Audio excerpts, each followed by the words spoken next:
শুক্রবার মনোনয়নপত্র জমা দিলেন ধর্মনগর কেন্দ্রের আমরা বাঙালি দলের প্রার্থী। মনোনয়নপত্র জমা দেওয়ার সময় উপস্থিত ছিলেন দলের রাজ্য সচিব গৌরাঙ্গ রুদ্রপাল, উপদেষ্টা কমিটির সদস্য বিদিত রঞ্জন নাথ, কেন্দ্রীয় কমিটির সদস্য অশোক কুমার দাস, যুগ্ম এবং প্রচার সচিব দুদল ঘোষ সহ দলের অন্যান্য সদস্যগণ। 56 ধর্মনগর বিধানসভা কেন্দ্রের উপনির্বাচনে আমরা বাঙালি দল প্রার্থী করে বিভাস রঞ্জন দাসকে। তিনি বর্তমানে আমরা বাঙালি দলের রাজ্য কমিটির সাংগঠনিক সচিব হিসাবে দায়িত্ব পালন করছেন। এর আগেও বিধানসভা নির্বাচনে ধর্মনগর কেন্দ্র থেকে প্রতিদ্বন্দ্বিতা করেছেন তিনি। এদিন ঝড় বৃষ্টির কারণে দলীয় কর্মী সমর্থকেরা মিছিল করতে পারেননি।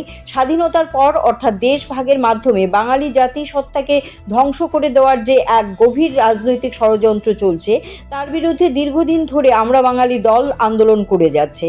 দল মনে করে, যেহেতু বাঙালি জাতি সমস্যা রাজনৈতিকভাবে শুরু হয়েছে এবং এর সমাধান অবশ্যই রাজনৈতিকভাবেই করতে হবে। বাঙালিদের প্রতি বঞ্চনার অবসান এবং ধর্মনগরের সার্বিক উন্নয়নে দলীয় প্রার্থীকে বিপুল ভোটে জয়ী করার আহ্বান জানান উপস্থিত কার্যকর্তারা। কারণ বাঙালি জাতি আজকে সারা ভারতবর্ষের মধ্যে নির্যাতিত, নিপীড়িত, নিষ্পেষিত। আজকে বিভিন্ন এনআরসির নামে, সিএর নামে, আর তারপর এসআইআর নামে বিভিন্নভাবে আমাদেরকে হয়রানি করা হচ্ছে।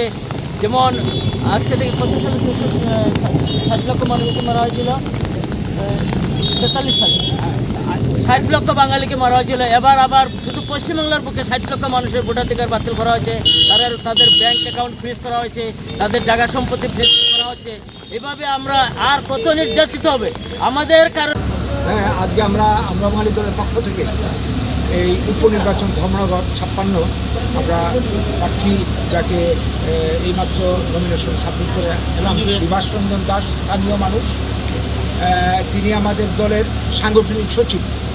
তো আমরা লড়াই করছি আমাদের পার্টির সংগ্রাম চলছে 78 সাল থেকে।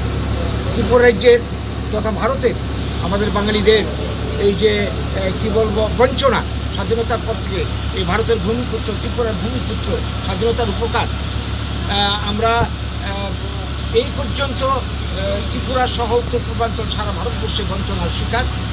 এবং গত 1 বছর ধরে আমাদের উপর শুধুমাত্র বাংলা ভাষা আমাদের মাতৃভাষার পরিচয়ে আমরা আক্রান্ত হচ্ছি।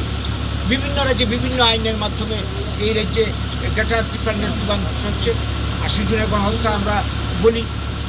আমাদের পার্শ্ববর্তী রাজ্য অসমের বুকে এনআরসির কারণে 2019 সালে প্রায় 20 লক্ষের মতো বাঙালিকে কী বলবো বিদেশি চিহ্নিত করে এর মধ্যে অনেককে ডিটেনশন ক্যাম্পে ঠেলে দেওয়া হয়েছে।